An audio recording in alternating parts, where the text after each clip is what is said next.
আজকে যে ঘটনা আপনাদের সাথে শেয়ার করব সেই ঘটনাটি কালেক্ট করেছি আমার খালুর থেকে। আমার খালু আমাকে যেভাবে শেয়ার করেছেন আমি ঠিক সেইভাবেই আপনাদের কাছে শেয়ার করছি। সময়কাল 1996। আমার খালু নতুন নতুন বিয়ে করেছিল। তাদের সংসার জীবনটা খুব ভালোই কাটছিল। একদিন আমার খালাম্মা তার ইলিশ মাছ খেতে ইচ্ছে করছে। আমার খালু তখন বলল যে হঠাৎ তোমার ইলিশ মাছ খেতে ইচ্ছে করছে? খালাম্মা বলল, হ্যাঁ, কেন জানি আমার আজ খুব ইলিশ মাছ খেতে ইচ্ছে করছে। আমার খালু তখনই বাড়ি থেকে বের হয়ে বাজারের দিকে রওনা দিল। আপনাদের বলে রাখা ভালো যে খালুর বাড়ি থেকে বাজারে যেতে প্রথম একটি জঙ্গল পড়ে, তারপরে একটি বট গাছের ছায়ার তলে একটি ব্রিজ পেরোতেই ওই বাজারগুলো পড়ে। তো যাওয়ার পথে আমার খালুর সাথে তেমন কিছুই ঘটেনি, শুধু জঙ্গলের মধ্যে যেতেই কেমন যেন খালুর মনে হচ্ছিল তার পিছনে কেউ একজন হাঁটছে। খালু পিছনে তাকাতেই তেমন কিছু দেখতে পেল না। সে হয়তোবা ভাবলো যে বাতাসে গাছপালার আওয়াজে হয়তোবা তার এমনটা মনে হচ্ছিল। সে তার মন মতো করেই হাঁটতে হাঁটতে বাজারের দিকে চলে গেল। সময়টা ছিল বিকেল বেলা। সে বিকেল বেলা বাজারে গিয়ে সে কোনো মাছ খুঁজে পেল না। তবে মাছওয়ালাদের বলল যে ভাই, আপনারা কি আজকালের মধ্যে আমাকে ইলিশ মাছ এনে দিতে পারবেন? তখন তাদের মধ্যে একজন বলে উঠল যে ভাই, আমি সন্ধ্যার সময়ই ইলিশ মাছ নিয়ে আসব। তখন আমার খালু তার সাথে কথা বলে সে বাড়িতে চলে গেল। বাড়িতে যাওয়ার পর সে কিছুটা বিশ্রাম করলো। সে যখন বিশ্রাম করার জন্য ঘুমোতে গেল, সে কেমন যেন অদ্ভুত এক ঘ্রাণ পাচ্ছিল। তার নাকে কেমন যেন এক স্মেল লাগলো, যে মরা কোনো কিছুর পচা গন্ধ। সে তেমন কিছু খুঁজে পেল না। তখন সে খাটের উপর শুয়ে ঘুমিয়ে পড়ল। ঘুম থেকে উঠতে উঠতে তার প্রায় 7টা থেকে 7:30 বেজে গেছে। তখন খালাম্মা বলল যে তুমি এত রাতে বাজারে যাবে, আজ না গিয়ে কাল যাও। তখন খালু বলল যে না না, কালকে যদি আবার না পাই। লোকটি বলল যে আজকে রাত্রেই নাকি সে মাছ নিয়ে আসবে। তো এই কথা বলে খালু হাত মুখ ধুয়ে বাজারের দিকে রওনা দিল। সে ভালো মতোই বাজারে গেল। বাজারে গিয়ে সে লোকটিকে পেয়ে সে মাছ ক্রয় করলো। মাছ ক্রয় করে সে যখন বাড়ির দিকে রওনা দিল, তখনই তার সাথে অদ্ভুত ঘটনা ঘটতে থাকলো। সে যখন ব্রিজের দিকে আসলো, সে দেখতে পেল এক বৃদ্ধা মহিলা দাঁড়িয়ে আছে। তাকে দেখতেই বৃদ্ধা মহিলাটি বলল, বাবা, তুমি ইলিশ মাছ নিয়ে যাচ্ছ, আমাকে একটা মাছ দিয়ে যাও। তখন আমার খালু বলল যে মা, আমার কাছে 3টি মাছই আছে, আপনাকে একটা দেয়া যাবে না, আর রাত করে মাছ আপনাকে দিতে পারবো না। সেই কথাটি বলেই যখন ব্রিজ পার হয়ে বট গাছের নিচে গেল, তার সামনে দিয়ে এক কালো বিড়াল গেল এবং বিড়ালটি তার পিছু পিছুই হাঁটতে লাগলো। কখনো কখনো তার পায়ের সাথে এসে বিড়ালটি লেগে যাচ্ছিল। সে কিছুটা ভয়ও পেয়েছিল, আবার কিছুটা অবাকও হয়েছিল যে এত রাতে এই কালো বিড়ালটা তার পিছু কেন নিচ্ছে। সে বিড়ালটিকে লাথি দিয়ে সরিয়ে দিল। সে আবারও হাঁটতে হাঁটতে জঙ্গলের মধ্যে যেতেই সে কিছুটা অনুভব করতে থাকলো যে তার মাছগুলো কে যেন পিছু থেকে টানছে। সে নিচে তাকিয়ে দেখে তার মাছে ধরে রেখেছে সেই বৃদ্ধা মহিলাটি। সে এক ঝটকায় মাছটি তার হাত থেকে সরিয়ে নিয়ে বলল, আপনি কি পাগল হয়ে গেছেন? আপনি আমার মাছগুলো কেন টেনে ধরছেন? তখন বৃদ্ধ মহিলাটি বলল যে আমাকে একটা মাছ দিয়ে যা, আমার খুব খেতে ইচ্ছে করছে। তখন সে বলল যে প্লিজ আপনি আমাকে বিরক্ত করবেন না, আপনি সরে যান, আপনাকে এত রাতে আমি মাছ দিতে পারছি না, আপনি বরঞ্চ আমার সাথে চলেন, আমি আপনাকে বাড়িতে গিয়ে মাছ দেব। তখন বৃদ্ধ মহিলাটি বলল যে না না, আমি তোমার সাথে বাড়িতে যেতে পারবো না, তুমি এখানেই দাও। তো সে, আমার খালু, তার এই কথা শুনে খুব রাগান্বিত হয়ে তাকে ঝাড়ি দিয়ে সোজা হাঁটতে লাগলো। সে কিছুটা সামনে যেতেই সে অদ্ভুত কিছু দেখতে লাগলো। তার মনে হলো যে সামনে কে যেন হেঁটে যাচ্ছে।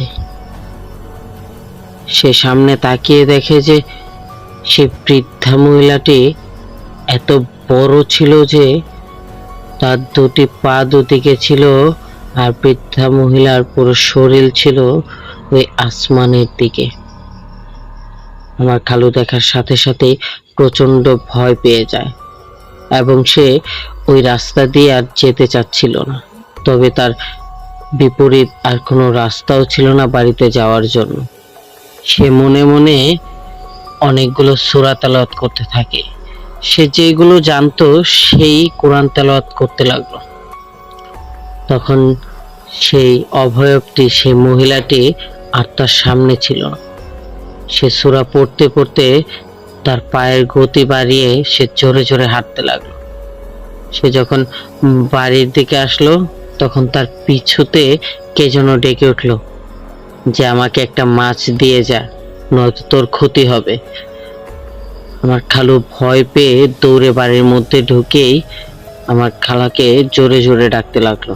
আমার খালা বেরোতেই বলল যে মাছটা ভালো করে ধুয়ে ঘরে নিয়ে তাড়াতাড়ি কেটে ফ্রিজে ঢুকাও। আমার খালু সে কলে গিয়ে তার হাত মুখ ভালো করে ধুয়ে অজু করে এসে ঘরে ঢুকে। আমার খালা সে মাছ পেয়ে খুব আনন্দেই মাছগুলো কেটে ধুয়ে কিছু টুকরা মাছ রান্না করলো আর কিছুগুলো ফ্রিজে ভরে রাখলো। সে মাছ রান্না করে যখন ঘরে আনলো তখন তার কি যেন একটা মনে করে সে আবার বাইরে গেল। তার ঘরের রান্না করা সব টুকরো মাছ কে যেন খেতে লাগলো ঘরে ঢুকে বিড়ালের রূপ নিয়ে। আমার খালাম্মা যখন ঘরে ঢুকতে নিল তখনই বিড়ালটা বেরিয়ে গেল। সে ঘরে ঢুকেই যে পাত্রে রাখা ছিল মাছগুলো, সে পাত্রের দিকে তাকিয়ে দেখে যে রান্না করা মাছগুলো আর নেই। সে ভেবে নিল যে সেই বিড়ালটা ঢুকে হয়তোবা মাছগুলো খেয়ে ফেলেছে। সে তখনই খালুকে ডেকে বলল যে ওগো শুনছো? আমার খালু বলল কি হয়েছে? বলল যে আমি এখন রান্না করেছিলাম মাছগুলো, একটা কালো বিড়াল এসে মাছগুলো খেয়ে ফেলেছে। তখন আমার খালু সেটা ভেবে ভয় পেয়ে যায় যে সে কালো বিড়ালটা বাড়িতে প্রবেশ করে ফেলেছে। সে জলদি খালাম্মার কাছে এসে খালাম্মাকে বলছে যে খাবার সে খেয়েছে, এত কথা বলো না, তুমি তাড়াতাড়ি অজু করে এসো। খালাম্মা বাহিরে গিয়ে অজু করার আগেই সে কেমন যেন একটি আওয়াজ শুনতে পাচ্ছিল। সে উপরে তাকিয়ে দেখে কে যেন একজন গাছের ডালে বসে পা নাড়ছে আর কি যেন চিবিয়ে চিবিয়ে খাচ্ছিল। সে খাবারের স্বাদটা তার রান্নাকৃত মাছের মতো লাগছিল। সে উপরে দেখে ভয় পেয়ে চিৎকার করে আবার ঘরে ঢুকে যায়। তখন খালুকে গিয়ে বলে যে গাছের ডালে কে যেন বসে কি খাচ্ছে। খালু বলল তোমার আর বাইরে যাওয়ার কোনো দরকার নেই, তুমি ঘরেই বসে থাকো। তখনই বাইরে থেকে হাসির আওয়াজ আসছিল, খুব হাসির আওয়াজ আসছিল। এতটা হাসির আওয়াজে পুরো বাড়ি থমথম করছিল। সে রাতটা কোনো মতো তারা দুজন কাটিয়ে সকালবেলায় তারা দুজন কবিরাজের কাছে যায়। কবিরাজের কাছে যেতেই কবিরাজ বলছে যে কি হয়েছে তোদের, কি সমস্যা? খালু বলল যে আমি কিছু মাছ কিনে বাজার থেকে আসার সময় আমার সাথে এই এই ঘটনা ঘটেছিল। বাড়িতে আসার পরও আমার পিছু ছাড়েনি সে। সে আমার ঘরে আসতেই আমার ঘরের মাছগুলো খেয়ে সারা রাত আমাদেরকে বিরক্ত করেছে। তখন বলল যে তুই একটা ভুল করেছিস। তুই আসার পথে যে বিড়ালটিকে লাথি দিয়েছিলি, সেই বিড়ালটি ছিল সে অভয়বের ছোট্ট বাচ্চা। আর সে বাচ্চাটির জন্যই অভয়বটি তোর কাছে মাছ চেয়েছিল। আর সে ছিল এক ধরনের পিচাস। এখন সে তার বাচ্চার জন্য তোর ক্ষতি করবেই করবে। তখন আমার খালু বলল যে এটার থেকে উদ্ধার পাওয়ার কি উপায়? সে কবিরাজ বলল যে আমি তার সাথে কথা বলে তারপরে তোকে জানাচ্ছি। বলল যে তুই কালকে আসবি, আমার জন্যে মিষ্টি নিয়ে আসবি, সিঁদুর নিয়ে আসবি, লাল সুতো আর কিছু লাল কালি নিয়ে আসবি। লেখার জন্য যে লাল কালিগুলো প্রয়োজন সেগুলো। তো আমার খালু কথা মতো পরের দিন এগুলো নিয়ে যায়। নিয়ে যাওয়ার পর সে কবিরাজ আসন পেতে বসে এবং সে বসার পর সেই কবিরাজ ওই পিচাসটির সাথে কথা বলল এবং কথা বলাকালীন পিচাসটি বারবার আমার খালুকে বলছিল যে তুই আমার সন্তানকে মেরেছিস, তোকে আমি ছাড়বো না। একটা মাছ দিলে তোর কি ক্ষতি হতো? তখন সেই কবিরাজটি বলল যে ও বুঝতে পারেনি।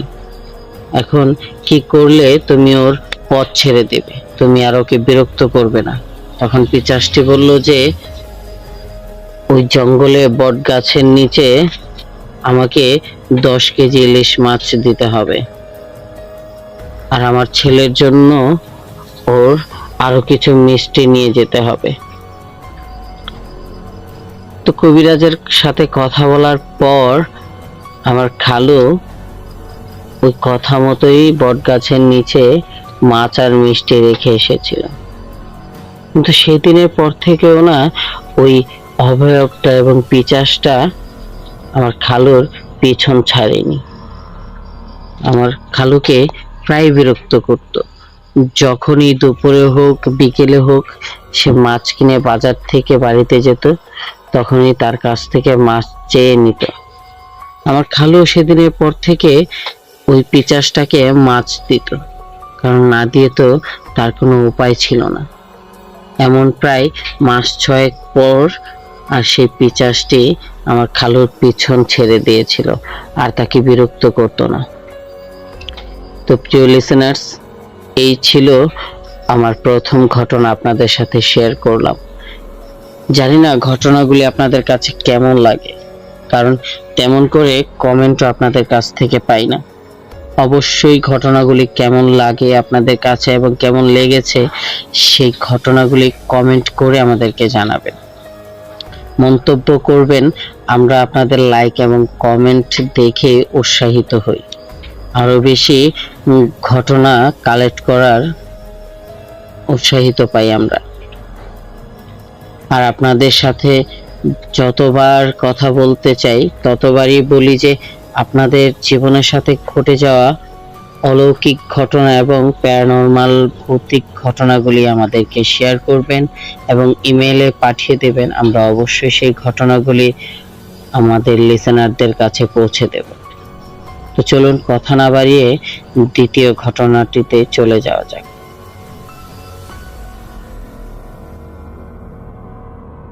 দ্বিতীয় যে ঘটনাটি, সেই ঘটনাটি আমার খালুর থেকে শোনা। তো তার থেকে যেইভাবে শুনেছি ঠিক সেইভাবেই আপনাদের কাছে শেয়ার করছি। আমার খালুর বয়স তখন মোটামুটি 15 থেকে 16 বছর। সে একদিন বাড়ি থেকে তার এক বন্ধুকে নিয়ে ঘুরতে যায়। তার গ্রামের বাইরে ঘুরতে যায়। সে রাতে আস্তে আস্তে প্রায় মোটামুটি অনেক রাতে। আর আগের সময় সন্ধ্যা রাতই ছিল মানুষের জন্য খুব গভীর রাত। 7টা-8টা মানে অনেক রাত তখনকার। সে অন্য জায়গা থেকে যখন বাড়িতে ফিরছিল, তার দুই বন্ধু দুজনের হাত ধরে কথা বলতে বলতে বাড়ির দিকে যাচ্ছিল। তখনই তারা দুজন থমকে দাঁড়ায় এবং তারা স্তব্ধ হয়ে শুনতে লাগলো কিসের যেন একটি আওয়াজ। তারা শুনতে পেল যে হয়তোবা কোনো ঘোড়া তাদের দিকে তেড়ে আসছে। ঘোড়ার পায়ের আওয়াজের মতো শব্দটা ছিল, টকবক টকবক করছিল শব্দগুলো। তারা পিছে তাকিয়ে যা দেখলো তা দেখার জন্য তারা কোনোভাবেই প্রস্তুত ছিল না। তারা দেখতে পেল যে অনেকগুলো মাথাযুক্ত অর্ধেক মানুষ আর অর্ধেক ঘোড়া তাদের দিকে তেড়ে আসছিল। তারা ভয়ে কি করবে বুঝতে না পেরে তারা সোজা দৌড়াতে লাগলো এবং সামনে তারা এক কবরস্থান পেল। তারা দৌড়াতে দৌড়াতে সেই কবরস্থানে গিয়ে কবরের উপরে দাঁড়ালো দুজনেই। আমরা অনেক আগে শুনেছিলাম যে কবরস্থানে বা কবরের উপরে দাঁড়ালে নাকি কোনো অভয়ব বা কোনো ভৌতিক ঘটনা বা ভূত বিষয়গুলো তাদের কাছে আসতে পারে না।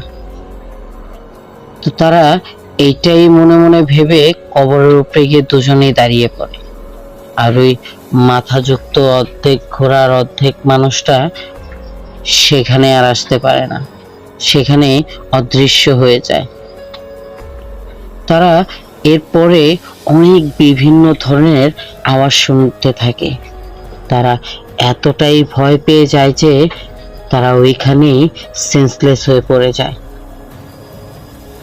তাদের যখন জ্ঞান ফিরে তখন তারা কবরস্থানের পাশেই এক রাস্তায় পড়েছিল। তারা উঠেই দেখে অনেকগুলো মানুষ তাদেরকে ঘিরে আছে এবং বলছে, বাবা তোমরা কোন বাড়ির ছেলে, তোমরা এত রাতে কবরস্থানে কি করছিলে? তখন তার বন্ধু এবং আমার খালু তাদেরকে কিছুই বললো না, বললো যে আমরা রাতে আসার সময় কিছু একটা দেখে ভয় পেয়ে গিয়েছিলাম। তখন এক বৃদ্ধ লোক বলল, তোমরা কি কোনো ঘোড়া দেখেছিলে বা এরকম জাতীয় কোনো কিছু? তখন খালুর সাথের বন্ধুটা বলল যে হ্যাঁ হ্যাঁ ওই জিনিসটাই দেখেছিলাম, আর সেটা অদৃশ্য হওয়ার পরেই অনেক ধরনের ভয়ঙ্কর শব্দ শুনতে পেয়ে আমরা ভয়ে অজ্ঞান হয়ে পড়ি। তখন ওই লোকটি বলল যে ওই জিনিসের শব্দটা আমার বাড়িতেও রাতে পেয়েছিলাম। তো সেই বৃদ্ধটার কথার সাথে সাথে অনেকেই সম্মতি দিয়ে বলল যে হ্যাঁ হ্যাঁ আমরাও শুনেছিলাম। তো তারা আমাদেরকে ধরে বাড়ির কাছাকাছি পৌঁছে দিল। আমরা দুজনেই দুজনের বাড়িতে চলে যাই। বাড়িতে গিয়ে আমরা গোসল করে খাওয়া দাওয়া শেষ করে বিশ্রাম করি। সেদিন আর আমরা দুজনের একজনও বাড়ি থেকে বের হই না। আমরা পরের দিন বিকেল বেলা বের হই একটু আড্ডা দেওয়ার জন্য। আমরা সেদিনের ঘটনা পুরোপুরি ভুলে গিয়েছিলাম। যখন আমরা আড্ডা দিতে দিতে সময় ঘুরিয়ে সন্ধ্যা হলো, তখন দুজনেই বললাম সবাইকে বিদায় দিয়ে আমরা বাড়ির দিকে রওনা দিতে গেলাম। তখনই ও বলল যে আমার একটু এক বন্ধুর বাড়িতে কাজ আছে, তুই চলে যা, আমি পরে আসছি। তখন আমি ওকে বললাম আচ্ছা যা, আমি বাড়িতে চলে গেলাম, কালকে দেখা হবে। তখন খালু একা একা পথ দিয়ে হাঁটতে লাগলো। কিছুক্ষণ হাঁটার পরে সে সামনে এক বয়স্ক লোক দেখতে পেল। বয়স্ক লোক দেখেই সে যতই বয়স্ক লোকের কাছাকাছি যাচ্ছিল, সে বয়স্ক লোকটা আস্তে আস্তে প্রায় বয়স্ক থেকে কমে কমে সে মধ্য বয়সের এক লোকে রূপান্তরিত হলো। সে কাছাকাছি যেতেই যা দেখলো তা দেখার জন্য সে কোনোভাবেই প্রস্তুত ছিল না। সে দেখতে পেল যে এক মাথাবিহীন শরীর তার সামনে দিয়ে হাঁটছে। সে এটা দেখার সাথে সাথেই তার মাথা বেয়ে বেয়ে ঘাম পড়ছিল, আর তার ভয়ে অবস্থা প্রচুর খারাপ হয়ে যাচ্ছিল। সে শুধু ভাবছিল যে এটা কি হচ্ছে তার সাথে, সেদিন কি দেখলো, আজ আজ কি দেখছে সে। হঠাৎ করে সেই মাথাবিহীন দেহটা তার দিকে ঘুরে ফিরল। ফিরেই এক অট্টালিকা হাসি দিয়ে তার দিকে এগোতে লাগলো। সে ভয় পেয়ে পিছনে দৌড়তে লাগলো। সে দৌড়তে দৌড়তে দৌড়তে দৌড়তে সামনে গিয়ে এক আম গাছের নিচে দাঁড়িয়ে বিশ্রাম নিতে থাকলো এবং মনে মনে সূরা পড়তে থাকলো। সে যখন বিশ্রাম নিয়ে একটু সামনে এগোতে লাগলো, তখন সে মাথাবিহীন দেহটা তার সামনে আবারও হাজির হয়ে গেল। সেই জিনিসটা সামনাসামনি দেখে সে লাশটার মাথার জায়গাটি বেয়ে, ঘাড় বেয়ে রক্ত পড়ছিল টপ টপ করে। তার সারা শরীর রক্তে ভিজেছিল এবং তার দু হাতে কিসের যেন মাংস না কি যেন ছিল। সেটা দেখার সাথে সাথে আমার খালু সেখানেই সেন্সলেস হয়ে পড়ে। তার যখন জ্ঞান ফিরল, সে দেখতে পেল যে একটি দোকানে সে শুয়ে আছে। সে দোকানদারটা তার মাথায় পানি ঢালছে। তখন সকাল প্রায় 7টা নাগাদ হবে। সে উঠে বসতে লোকটি বলল যে, বাবা তোমার কি হয়েছে?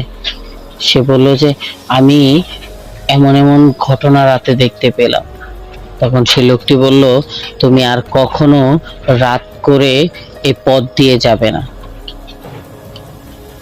তো সে সকাল সকাল বাড়িতে যেতেই তার মা তাকে এগুলো বলতে লাগলো যে, তুই এত রাত পর্যন্ত কোথায় ছিলি, আমাদেরকে না বলে? আমরা কতটা টেনশন করছিলাম জানিস?